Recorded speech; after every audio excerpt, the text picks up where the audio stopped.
बंद हो गई, तो जिस वजह से मैं वो वीडियो डिलीट तो नहीं की है, लेकिन कर दूंगा।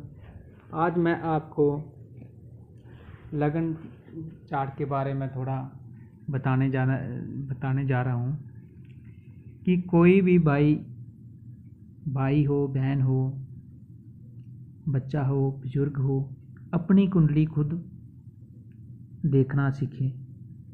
अपने परिवार की कुंडली खुद देखना सीखें।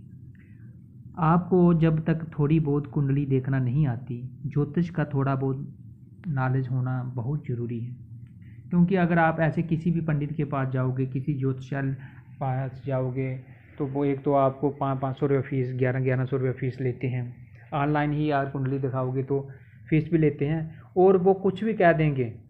आगे से क्या है कि उस बंदे को कुंडली का नॉलेज भी है या नहीं, आपको क्या पता, कुछ भी बोल दिया, राहु की दशा चल रही है, राहु का जाप करवा दो। इस तरह से कुछ लोग डोंगी और फराडी लोग भी ज्योतिषालय खोल कर बैठे हैं। आजकल कलयुग है, लोग झूठ का सहारा ले रहे हैं, तो इसलिए अपनी थोड़ा बहुत कुंडली का पता होना चाहिए। आज हम बात करते हैं लगन। ये होता है लगन। लगन का मतलब ये होता है कि सबसे पहला घर, जहाँ पे कोई भी राशि लिखी हो वो आपका लगन है। जहाँ पे 1 भी लिखा हो, 2 लिखा हो तो वृक्ष, 3, 4, 12 तक जहाँ पे गिनती लिखी होती है, 1, 2, 3, 4, 5, 6, 7, 8, 9, 10, 11, 12। अब क्या होता है, जो अगर जहाँ पे अगर 1 लिखा होगा, 1 लिखा होगा, तो आपका जो लगन है वो मेष लगन होगा। अगर इस पर 2 लिखा होगा, 2 लिखा होगा, तो आपका वृक्ष लगन है। 3 लिखा होगा तो अगर 3 लिखा होगा तो आपका मिथुन लगन हो गया। अगर 4 लिखा होगा तो कर्क लगन हो गया। कर्क लगन का स्वामी चंद्रमा होता है। अगर जहाँ पे 5 लिखा होगा तो आपका जो लगन सिंह हो गया, तो उसका स्वामी सूरज होता है। अगर जहाँ पे 6 लिखा होगा तो आपका लगन कन्या हो गया। कन्या का स्वामी बुध हो गया। अगर जहाँ पे 7 लिखा होगा तो आपका लगन तुला हो गया, और इसका स्वामी कौन हुआ? गुरु। इसका स्वामी शुक्र हुआ, दित्या गुरु शुक्राचार्य। अगर जहाँ पे 8 लिखा होगा तो इसका स्वामी वृश्चिक हुआ, और वृश्चिक लगन हो गया आपका। अगर जहाँ पे 9 लिखा होगा तो आपका लगन धनु हुआ, इसका स्वामी बृहस्पति हुआ। अगर जहाँ पे 10 लिखे होंगे तो ये शनि आपका मकर लगन हो गया। इसी तरह से जहाँ पे, जैसे कि जहाँ पे 11 लिखे हैं तो शनि अपने ही घर में बैठा है। तो सबसे पहले ये मैंने एक ऐसे ही चार्ट ले लिया, ये किसी का कोई चार्ट नहीं है। तो सबसे पहले हमको ये देखना होता है कि जो हमारा लगन है, पहला घर, जहाँ का स्वामी जहाँ नहीं बैठना चाहिए। अगर हमारा लग्नेश जो भी राशि होगी उसका मालिक, जैसे जे अब शनि है, अगर शनि यहाँ पर बैठा होता या जहाँ पे बैठा हो, या जहाँ पे बैठा होता, तो इस व्यक्ति को क्या होता है, कभी भी शारीरिक सुख प्राप्त नहीं होता। चाहे इसके पास कितने भी पैसे आ जाएं, चाहे करोड़पति होगा, लेकिन इसको शरीर का सुख नहीं होगा। कोई ना कोई बीमारी, कोई ना कोई परेशानी इसको पड़े ही रहेगी।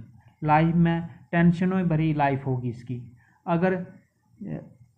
अगर किसी का लग्नेश या 10th में बैठ गया, 11th में बैठ गया, जहाँ 9th हाउस में बैठ गया, पंचमेश में बैठ गया, या धन स्थान में बैठ गया, तो ऐसा व्यक्ति के पास कुछ भी नहीं होगा। तो वो अपनी मेहनत और अपनी भाग्य के बल से, अपनी कर्म के बल से सब कुछ प्राप्त कर लेगा और सुखी रहेगा।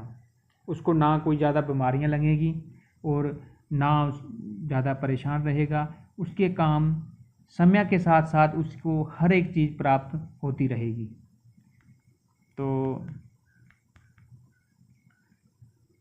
ये आज हमने लगन की बात की। अगर इसी तरह से अगर किसी का ये जो पहला घर होता है, जहाँ से व्यक्ति का सोच देखी जाती है कि इसकी सोच कैसी होगी। और जहाँ का जो हमारे ये 12 हाउस हैं, हर हाउस का अपना अपना मतलब होता है।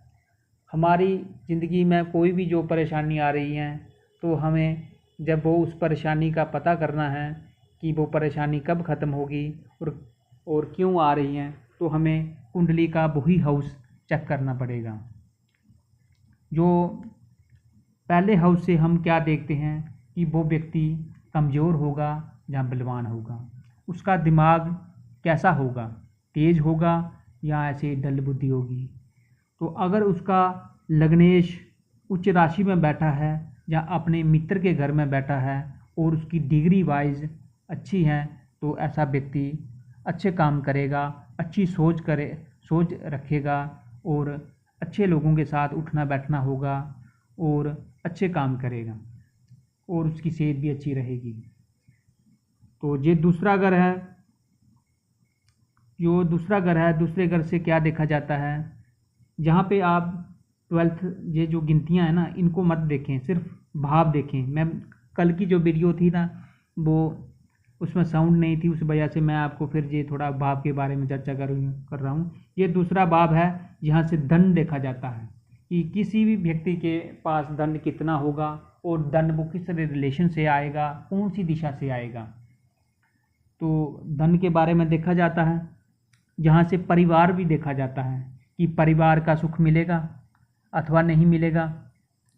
तो परिवार कैसा होगा, अमीर होगा, गरीब होगा या किस तरह का होगा, वो इस दूसरे घर से देखा जाता है। अब हम करते हैं तीसरे हाउस की बात। जो थर्ड हाउस होता है, ये है हमारा थर्ड हाउस। थर्ड हाउस से देखा जाता है छोटे भाई बहन, छोटी मोटी जो यात्राएं होती हैं और मीडिया जैसे यूट्यूब हो गया, फेसबुक हो गई या इंस्टाग्राम हो गया, जहाँ पे अच्छे अच्छे मित्र मिल जाना, ये इसी हाउस का कमाल है। ये जो तीसरा हाउस है, ये हाउस अगर आपका स्ट्रांग है तो मीडिया के माध्यम से अच्छे अच्छे मित्र मिल जाना, जिनसे आपको बिजनेस, जॉब, आपको उनसे धन की प्राप्ति हो। एक जगह से दूसरी जगह का जो सामान लेते हैं, बिजनेस करते हैं, वो भी इसी घर से देखा जाता है। और ट्रांसपोर्ट वगैरह जो गाड़ियों का काम करते हैं, वो भी यहीं से देखा जाता है। और जहाँ से पराक्रम देखा जाता है कि व्यक्ति कर्म किस हद तक करेगा। अब ये आ गया चौथा घर। जो चौथा घर है, इसको फोर्थ हाउस है। ये कुंडली का बहुत विशेष माना जाता है, क्योंकि इसको सुख का घर भी कहते हैं। जहाँ माता की एज देखी जाती है कि माता की सेहत कैसी रहेगी, और जहाँ से भवन वाहन भी देखा जाता है कि आप अपनी लाइफ में किसी बना बनाया घर पे रहोगे, अपनी पैतृक संपत्ति पे रहोगे, जहाँ अपना हाथों से खुद का घर बनाओगे। आपका घर कैसा होगा, वीआईपी होगा या ऐसे ही नॉर्मल। जहाँ से गाड़ी वाहन देखा जाता है कि आपका वाहन किस लेवल का होगा। और सुख, आपको ज़िंदगी में सुख मिलेगा या सिर्फ परेशानियाँ ही परेशानियाँ हैं, वो भी यहीं इसी घर से देखा जाता है, इसी घर से देखा जाता है। अब आ गया फिफ्थ हाउस। फिफ्थ हाउस से क्या देखा जाता है, love marriage, affair, love marriage, बुद्धि और विद्या, उच्च विद्या और बेबी संतान, मतलब कि जो बच्चे होते हैं कि लड़का होगा या लड़की, वो इसी घर से देखे जाते हैं, फिफ्थ हाउस से।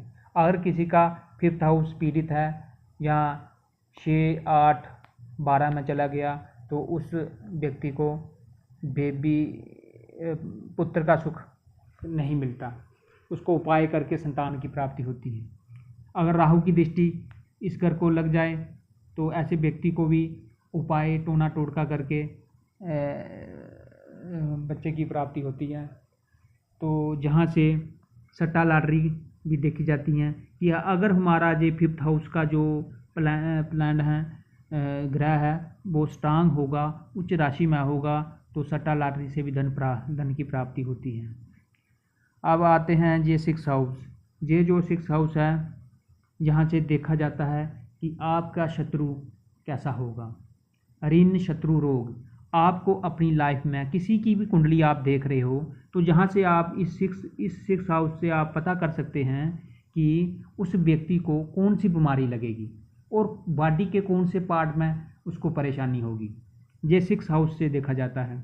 और 6th हाउस से मज़ेदार बात ये है कि यहाँ से बहुत सारी चीज़ों को आप हैंडल कर सकते हैं। जैसे कि आपको पता चल गया कि कौन से, जैसे कि जहाँ पे अब चंद्रमा है, जहाँ 4th लिखा है, 4th का मालिक कौन होता है? चंद्रमा। चंद्रमा यहीं पे बैठा है तो इस व्यक्ति के शत्रु नहीं होंगे। क्यों नहीं होंगे? क्योंकि चंद्रमा खुद अपने घर में बैठा है, तो ये इसको पावर दे रहा है, स्ट्रांग कर रहा है, और साथ में मंगल है। और शत्रु होंगे भी तो इसका कुछ बिगाड़ नहीं पाएंगे। ऐसे ही जहाँ पे अगर मेष राशि है, 1 लिखा है, 1 लिखा है या 8 लिखा है, तो आपके शत्रु, उस व्यक्ति के शत्रु कौन होंगे? मंगल का स्वामी को, मंगल को 1 और 8 का स्वामी कौन है? मंगल। मंगल की कौन सी कास्ट है? खेतरी, मरी, राजपूत आपके शत्रु होंगे। तो राजपूतों के साथ जब भी कोई डील करनी हो बिजनेस में अथवा जो फ्रेंडशिप में, तो उनसे सतर्क होकर करें। तो बहुत सारी बातों का हमें पता चल जाता है जब कुंडली के भाव का पता चल जाता है, कौन से घर से हमें क्या देखना है, उसका जो ग्रह कितनी पावर है, डिग्री वाइज कितनी उसकी पावर है। तो ये धीरे धीरे मैं आपको सारा समझाऊंगा। अब ये आ गया अब 5th हाउस। 5th हाउस से क्या देखा जाता है, पार्टनरशिप में आपको लाभ होगा कि नहीं होगा, जहाँ से क्लियर पता चल जाता है। बहुत सारी समस्या कुंडली देखने से तो पता चल जाता है। ऐसा लाइफ का ऐसा कोई क्वेश्चन नहीं होता जो कुंडली में ना मिले, कुंडली में उसका आंसर ना मिले। तो अगर ये जहाँ से पत्नी देखी जाती है कि पत्नी आपकी कैसी होगी, उसका स्वभाव कैसा होगा और वो उसके साथ आपकी कैसी बनेगी, कि वैवाहिक सुख आपको लाभ मिलेगा या नहीं मिलेगा, जहाँ आप कुमारे रह जाओगे, इसी हाउस से देखा जाता है। अब करते हैं बात 9th हाउस की, 8th हाउस की। 8th हाउस गुप्त शत्रुओं का है, जो मुंह पे राम राम बोलते हैं लेकिन पीठ के पीछे छुरा घूमते हैं आपके किसी। तो जहाँ से देखा जाता है गुप्त शत्रु, गुप्त तांत्रिक प्रयोग, गुप्त विद्या, गुप्त धन, यहीं से देखा जाता है। और मृत्यु, कि आपकी मृत्यु किस टाइप से होगी, कौन सी बीमारी से आपकी मृत्यु होगी, और इस हद तक कि आपकी मृत्यु आपके घर में होगी या बाहर होगी, जहाँ रास्ते में होगी, जहाँ हॉस्पिटल में होगी। इसी घर से देखा जाता है कि जहाँ के ग्रह की डिग्री वाई कितनी है और कौन से वहाँ कौन से, बहुत सारा वो मैं धीरे धीरे आपको बताऊंगा। तो अब बात करते हैं 9th हाउस की। 9th हाउस से देखा जाता है तीर्थ यात्रा, धर्म, आप कितना धर्म का पालन करोगे, और पिता का सुख भी देखा जाता है, और धार्मिक यात्राएं, और पिछले जन्म की हुई आपकी तपस्या का फल, भाग्य, जो अचानक मिल जाता है बिना मेहनत किए हुए, इसको कहते हैं भाग्य से मिल गया। तो ये है हमारा 9th हाउस। अब बात करते हैं 10th हाउस। ये आ गया कर्म, किस क्षेत्र में आप जाओगे, किस फील्ड में आप कर्म करोगे, कौन सी जॉब करोगे, जॉब आपको मिलेगी या नहीं मिलेगी, प्राइवेट सेक्टर में जाओगे या गवर्नमेंट सेक्टर में जाओगे, जहाँ आप राजनीति में जाओगे, जहाँ आप कहीं भी जाओगे, इसी हाउस से देखा जाता है। जहाँ पिता का सुख भी देखा जाता है कि पिता के साथ कैसे बनेगी और पिता से लाभ होगा कि नहीं होगा। तो अब बात करते हैं हम, वीडियो बहुत लंबी हो गई, तो आगे बात करते हैं 11th हाउस की, जहाँ से देखा जाते हैं आपके बड़े भाई, आपकी बड़ी भाभी, बड़े भाई बहन, उनसे लाभ होगा। और इच्छा पूर्ति, इस हाउस की बहुत महत्व है कि इस हाउस, अगर ये हाउस, कुंडली के सारे हाउस स्ट्रांग है, अगर ये हाउस आपका नीच राशि में, इसका मालिक नीच राशि में हो गया तो सारी कुंडली बिगड़ गई, खराब हो गई, क्योंकि इच्छा पूर्ति का यही हाउस है। और लाभ प्राप्त, आपको लाभ, किसी भी काम, किसी भी कार्य को करोगे, बिजनेस करोगे, नौकरी करोगे, लाभ कितना % होगा, तो यहीं से देखा जाता है। अब आ गया 12th हाउस। 12th हाउस से क्या देखा जाता है कि 12th हाउस से देखा जाता है कि झेल यात्रा, क्या, और आप जो भी धन इकट्ठा करोगे कौन से फील्ड में वो खर्च होगा, हॉस्पिटल में खर्च होगा, कोर्ट कचहरी में खर्च होगा, धार्मिक कार्य में खर्च होगा, या बेकार का पैसा जाएगा, जहाँ आप कंजूस बनोगे। ये यहीं से देखा जाता है। और भी बहुत चीज़ें, विदेश भी देखा जाता है कि आप विदेश में सेटलमेंट होगे, धन क्या आप विदेश में अपना घर बना पाओगे, सेटलमेंट हो पाओगे, वो भी 12th हाउस से देखा जाता है। मेन बात ये होती है लग्नेश। लग्नेश का जो स्वामी है वो अगर 8 और 6 और 12 में बैठ गया तो ऐसे व्यक्ति को मैक्सिमम 50% उसकी कुंडली खराब हो जाती है, कमज़ोर हो जाती है, क्योंकि ऐसे व्यक्ति को सुख कम मिलता है, ना अपने शरीर का शारीरिक सुख भी कम मिलता है, उसकी कोई ना कोई बीमारी लगी रहेगी, और ऐसे टेंशन, एक टेंशन गई तो दूसरी टेंशन आ जाती है। इसी के साथ हम आज इस वीडियो को विराम देते हैं। अगर किसी भाई को अपनी कुंडली दिखानी हो फ्री में तो वो ऐसा करें कि कमेंट करें, और कमेंट में अपना व्हाट्सएप नंबर दें, डेट ऑफ बर्थ सेंड करें। फ्री में कुंडली देखी जाएगी, कोई किसी से पैसा नहीं लिया जाएगा। तो जो कुंडली देखने का जो मेरा टाइम है वो शाम का 8 बजे से 9 बजे, 1 घंटे के अंदर में अगर किसी को दिखानी हो तो वो अपनी कुंडली निःशुल्क दिखा सकता है। किसी भी कोई भी समस्या हो, कुंडली तो समुद्र है, इतनी कौन देख पाएगा।